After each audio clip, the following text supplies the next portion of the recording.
আজ সুপ্রিম কোর্টের শুনানির পর আমরা যার পর নাই হতাশ এবং ক্ষুব্ধ।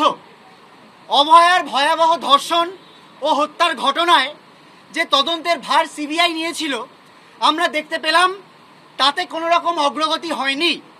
বিচার পেতে এই দীর্ঘসূত্রিতার ভয় আমরা গোড়া থেকেই পাচ্ছিলাম। হাইকোর্ট থেকে সুপ্রিম কোর্ট, কলকাতা পুলিশ থেকে সিবিআই তদন্তে হাতবদল হয়ে চলেছে, অথচ বিচার এখনো অধরা। উপরন্তু সুপ্রিম কোর্টের রাজ্য সরকার ও সরকারের উকিল কপিল সিব্বলকে আমাদের জুনিয়র ডাক্তারদের আন্দোলন ও কর্মবিরতিকে যেন তেন প্রকারেণ থামানোর জন্য ন্যাক্কারজনক একটা ভূমিকা রাখতে দেখলাম আমরা। ওনারা বলেছেন জুনিয়র ডাক্তারদের আন্দোলনের ফলে মানুষ মারা যাচ্ছেন, রোগী পরিষেবা ব্যাহত হচ্ছে ইত্যাদি। আমরা স্পষ্ট আরও একবার মনে করিয়ে দিতে চাই, রাজ্যের প্রতিটি মেডিকেল কলেজে রোগী পরিষেবা চালু আছে। সিনিয়র ডাক্তারেরা অক্লান্ত পরিশ্রম করে পরিষেবা দিচ্ছেন লাখো মানুষকে। আমরা রাজ্যবাসীকে এও মনে করিয়ে দিতে চাই, রাজ্যে মোট সরকারি হাসপাতালের সংখ্যা 245টি, যার মধ্যে মেডিকেল কলেজ মাত্র 26টি। মোট জুনিয়র ডাক্তারদের সংখ্যা 7,500 এরও বেশি নয়। পশ্চিমবঙ্গে মোট রেজিস্টার্ড ডাক্তারের সংখ্যা প্রায় 93,000। মাত্র কয়েকটি মেডিকেল কলেজে যেখানেও সিনিয়র ডাক্তাররা চিকিৎসা পরিষেবা দিচ্ছেন, সেখানকার জুনিয়র ডাক্তাররা কর্মবিরতিতে আছেন বলে গোটা স্বাস্থ্য ব্যবস্থা ভেঙে পড়ছে। এই কথাটা তাহলে কি করে বলা হচ্ছে?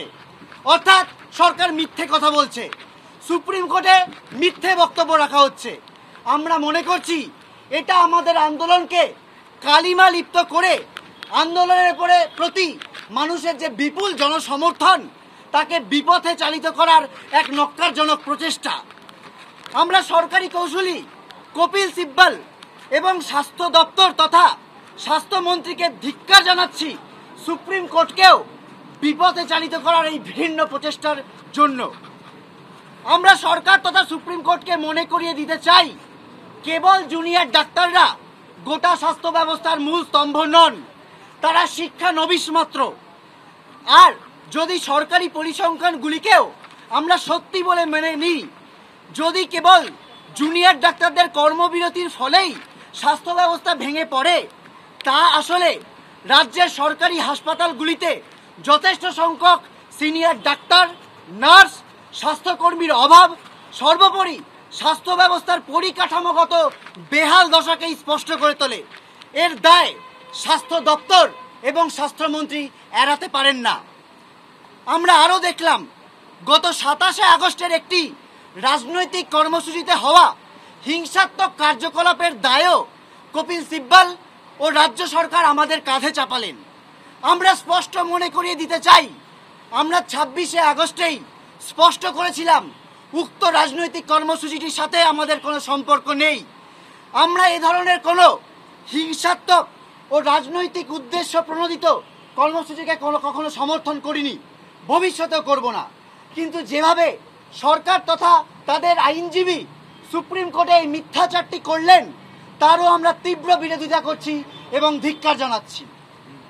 ঘটনার 30 দিন কেটে গেলেও রাজ্য সরকার এখনও আন্দোলনের মূল দাবিগুলিকে নিয়ে কোনো সদিচ্ছামূলক পদক্ষেপ নেয়নি। সমস্ত দায় সিবিআই তদন্তের ওপর চাপিয়ে দিতে চাইছে। পুলিশি গাফিলতির ব্যাপারে কোনো পদক্ষেপ হয়নি, স্বাস্থ্য দুর্নীতির ব্যাপারে বাস্তবে কোনো পদক্ষেপ হয়নি। সন্দীপ ঘোষ বা বিরূপাক্ষ বা অভিজ্ঞকে যে সাসপেন্ড করা হয়েছে, সেটাও শাক দিয়ে মাছ ঢাকার মতো। বাস্তবত সিবিআই গ্রেপ্তার করার পর সন্দীপ ঘোষকে নামমাত্র শোকজ করা হয়েছে। অভিক এবং বিরূপাক্ষকে সাসপেন্ড করলেও সাসপেনশনের কোনো কারণ উল্লেখ করা হয়নি। এরকম একটি দুর্বল সাসপেনশন অর্ডার কোর্টে গেলেই প্রত্যাহিত হয়ে যাবে। এটি বাস্তবত গণক্ষোভ প্রশমিত করার জন্য একটি আই ওয়াশ ছাড়া অন্য কিছু বলে আমরা মনে করতে পারছি না। আমরা সুস্পষ্টভাবে রাজ্য সরকারের কাছে দাবি জানাতে চাই, সন্দীপ ঘোষের বিরুদ্ধে কড়া ডিসিপ্লিনারি অ্যাকশন নেওয়া হোক। অভিক দে ও বিরূপাক্ষকে যথাযথ কারণ দর্শিয়ে তারপর সাসপেন্ড করা হোক স্বাস্থ্য ভবন। আন্দোলনের প্রথম দিন থেকে সুরক্ষার প্রশ্নে আমরা কিছু দাবি জানিয়েছি। অন ডিউটি ডাক্তারদের জন্য আলাদা রেস্টরুম, আমরা আলাদা বাথরুমের দাবি জানিয়েছি। প্রতিটি রেস্টরুম অনকল রুমের বাইরে পর্যাপ্ত পরিমাণ নিরাপত্তা রক্ষী সিসিটিভি, মহিলা ডাক্তারদের রেস্টরুমের জন্য নারী সুরক্ষা কর্মীদের ব্যবস্থা করা প্রয়োজন ওয়ার্ড এবং ওটি রুমের বাইরেও যথাযথ নিরাপত্তা ব্যবস্থার একথাও আমরা বলেছি। কিন্তু আমরা এটাও মনে করিয়ে দিতে চাই, আমরা যে সুরক্ষার দাবি করেছি শুধু পুলিশ বাড়িয়ে ডক্টর রুম আলাদা করে তা আদৌ মেটানো সম্ভব নয়। সরকারি হাসপাতালগুলোতে যথাযথ রোগী পরিষেবা যদি সুনিশ্চিত না করা হয়, ডাক্তার স্বাস্থ্যকর্মীদের নিরাপত্তা তাহলে কখনোই সুনিশ্চিত করা যাবে না। স্বাস্থ্য ব্যবস্থার মধ্যে যে ব্যাপক দুর্নীতি চলছে সেটা সর্বস্তরে উপস্থিত। প্রচুর শূন্যপদ, পেরিফেরি যে মেডিকেল কলেজ সেগুলোর নামেই মেডিকেল কলেজ, তাতে না আছে উন্নত পরিকাঠামো, না আছে স্বাস্থ্যকর্মীদের নিয়োগ। স্বাস্থ্য ব্যবস্থা শুধু ডাক্তারদের দিয়ে চলে না, চলে জিডিএ থেকে টেকনিশিয়ান, নার্স থেকে ডাক্তার, প্রত্যেকের অবিচ্ছেদ্য অংশ। জিডিএ বা টেকনিশিয়ান পদে দীর্ঘদিন স্থায়ী নিয়োগ পর্যাপ্ত পরিমাণে হচ্ছে না, ঠিকা কর্মী দিয়ে কাজ চলছে, এর ফলে নানা সমস্যা থাকছে। আমাদের দৈনন্দিন অভিজ্ঞতায় আমরা জানি রাজ্যের স্বাস্থ্য ব্যবস্থায় সঠিক কোনো রেফারেল সিস্টেম অনুসৃত হয় না, কোনো কেন্দ্রীয় রেফারেল ব্যবস্থা নেই। কলেজে বেড অকুপেন্সি সহ চিকিৎসা ব্যবস্থাকে ডিজিটাল করার কোনো উদ্যোগ নেই। রোগীদের সমস্যা শোনার জন্য কোনো ফেসিলিটি ম্যানেজার আদৌ কাজ করেন না।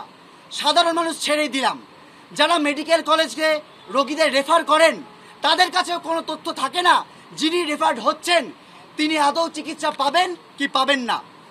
আজ 23 জন মানুষ কর্মবিরতির কারণে মারা গেছেন বলে দাবি করা হচ্ছে, অথচ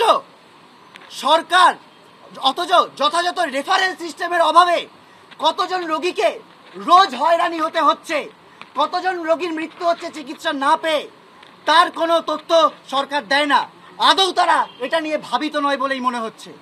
চারদিকে সুপার স্পেশালিটি হাসপাতাল তৈরি করা হচ্ছে, খোলা হচ্ছে অগুন্তি মেডিকেল কলেজ, অথচ এই প্রতিটি জায়গাতে চিকিৎসা পরিষেবার অবস্থা ততই বচ্চ। যথেষ্ট সংখ্যক ডাক্তার নেই স্থায়ী নার্স, নেই স্বাস্থ্যকর্মী। অধিকাংশ জেলার নতুন মেডিকেল কলেজগুলিতে সিনিয়র ফ্যাকাল্টির সংখ্যা নামমাত্র। আধুনিক রোগ পরীক্ষা সহ অন্যান্য পরিকাঠামোর অবস্থাও ততই বছর।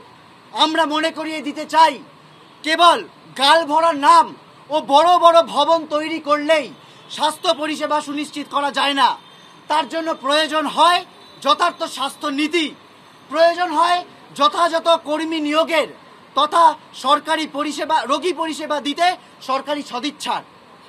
অত্যন্ত দুঃখজনক হলেও আমরা সেরকম কোনো ছবি কিন্তু দেখতে পাচ্ছি না। আমরা এও প্রশ্ন তুলছি, যে যুবককে একটা সিটি স্ক্যান করানোর জন্য কোন্নগর থেকে কলকাতা অবধি 30 কিলোমিটার ছুটে আসতে হলো গুরুতর জখম অবস্থায়, কেন তার নিকটবর্তী সুপার স্পেশালিটি হাসপাতালে ন্যূনতম সিটি স্ক্যানেরও ব্যবস্থা নেই? যদি সরকার সত্যি জেলার গরিব মানুষের চিকিৎসা পরিষেবা নিয়ে এতটাই ভাবিত, তাহলে জেলার হাসপাতাল ও প্রাথমিক স্বাস্থ্যকেন্দ্রগুলিকে ঢেলে সাজানো কেন হচ্ছে না? সিভিক ডাক্তার, সিভিক নার্স নিয়োগের ভাওতাবাজি নয়, আমরা চাই জেলায় জেলায় যথাযথ সরকারি স্বাস্থ্য কাঠামো।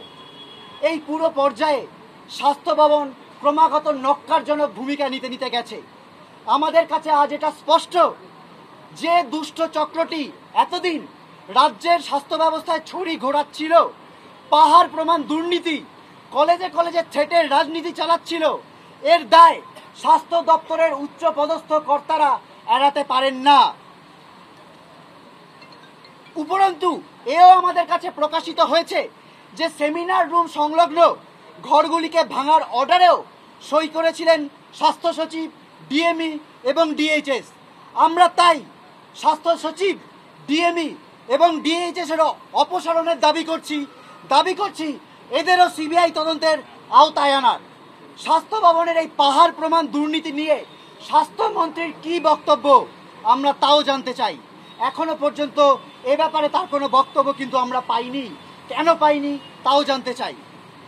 আমরা ভেবেছিলাম আমাদের আন্দোলনের মাধ্যমে আমরা অভয়ার বিচারের সাথে সাথে স্বাস্থ্য দপ্তরের এই ঘুঘুর বাসা ভেঙে স্বাস্থ্য ব্যবস্থার আমূল পরিবর্তন করতে পারবো, প্রকৃত অর্থে তাকে জনমুখী করে তুলতে পারবো। কিন্তু আজ সুপ্রিম কোর্টে কপিল সিব্বল এবং সরকার আন্দোলনের অভিমুখকে জনবিরোধী বলে দাগিয়ে দেওয়ার চেষ্টা করছেন। এমত অবস্থায় আমরা আমাদের 5 দফা দাবি সহ উপরোক্ত দাবিগুলোকেও সামনে রেখে সাধারণ মানুষকে যথাযথ চিকিৎসা পরিষেবা দিতে উপযোগী এক যথাযথ স্বাস্থ্য ব্যবস্থার জন্য আগামীকাল বেলা 12টা থেকে করুণাবয়ী থেকে স্বাস্থ্য ভবন অভিযানের ডাক দিচ্ছি।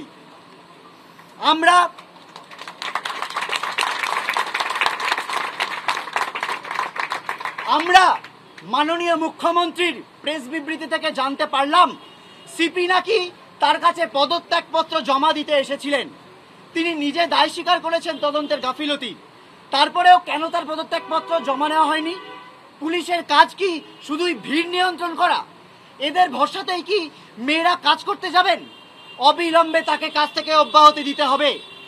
অভয়ার পরিজনকে টাকা দিতে চাওয়া ডিসি নর্থকে তদন্তের আওতায় আনতে হবে। মিথ্যে কথা বলে অভিজ্ঞকে আড়াল করতে চেয়েছেন ডিসি সেন্ট্রাল, তার বিরুদ্ধেও শাস্তিমূলক পদক্ষেপ নিতে হবে। আজকে আরজি করের মতো অবস্থা আমরা চাই না ভবিষ্যতে কোনো মেডিকেল কলেজে হোক, কিন্তু 9ই আগস্টের ঘটনা কোনো বিক্ষিপ্ত ঘটনা নয়। কলেজে কলেজে চলতে থাকা থ্রেটের রাজনীতির আলটিমেট এবং জঘন্য পরিণতি। প্রত্যেকটি কলেজ ইউনিয়ন এবং আরডি এর নির্বাচিত প্রতিনিধি দলের সাথে কলেজ কাউন্সিল ও রোগী কল্যাণ সমিতিতে অংশীদারিত্ব সুনিশ্চিত করতে হবে।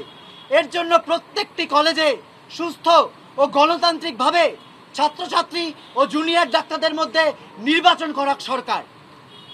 আমাদের আন্দোলনের পাশে যেভাবে বাংলার আপামর মানুষ এসে দাঁড়িয়েছেন, যেভাবে রাতের পর রাত দখল করছেন, রাজপথে গড়ছেন মানব শৃঙ্খল, তাকে আমরা কুর্নিশ জানাই।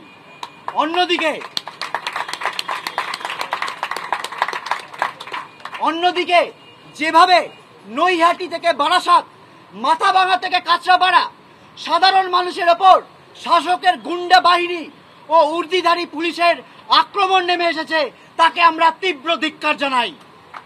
আমাদের এই আন্দোলন এক সার্বিক আন্দোলন, সাধারণ মানুষের আন্দোলন। সরকার বা সুপ্রিম কোর্ট এ কথা যেন ভুলে না যান। সাধারণ মানুষের ওপর এহেন ঘৃণ্য আক্রমণ আমাদের ওপরেও আক্রমণ হিসেবেই আমরা দেখছি। দাবি তুলছি অবিলম্বে এই ঘটনাগুলির সাথে জড়িত সকলকে শাস্তি দেবার। আজ মুখ্যমন্ত্রী সব ভুলে মানুষকে উৎসবে ফিরতে বলেছেন। আমরা তার এই বক্তব্যের তীব্র নিন্দা জানাচ্ছি। অভয়ার বিচারহীন সবের ওপর দাঁড়িয়ে উৎসবের ডাক দেওয়া এক ন্যক্কারজনক নির্লজ্জতার পরিচায়ক। বিচার না পাওয়া অবধি উৎসবে ফেরার আবেদন অশ্লীল এবং অমানবিক। মুখ্যমন্ত্রীকে অবিলম্বে এই বক্তব্য ফিরিয়ে নিতে হবে। পাশাপাশি মাননীয়া যেভাবে অভয়ার পরিজনকেও মিথ্যেবাদী বলে অভিহিত করতে চেয়েছেন, আমরা তাকেও তীব্র ধিক্কার জানাচ্ছি।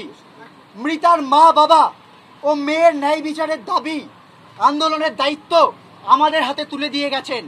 তাই এর শেষ না দেখে আমরা আন্দোলন থেকে পিছু হটতে পারি না। আমরা সরকারের উদ্দেশ্যে স্পষ্ট জানিয়ে দিতে চাই, আগামীকাল বিকেল 5টার মধ্যে রাজ্য সরকার পদক্ষেপ গ্রহণ করে আমাদের এই দাবিগুলি মিটিয়ে দিক, তবেই আমরা কর্মবিরতি প্রসঙ্গে ওনাদের আবেদন নিয়ে ভেবে দেখতে পারি। অন্যথায় আমরা বুঝব সরকার আদৌ চান না এই অচলাবস্থা কাটুক। সেক্ষেত্রে রাজ্য জুড়ে যে পরিস্থিতি তৈরি হচ্ছে তার জন্য আমরা সরকারকেই দায়ী করতে বাধ্য থাকব।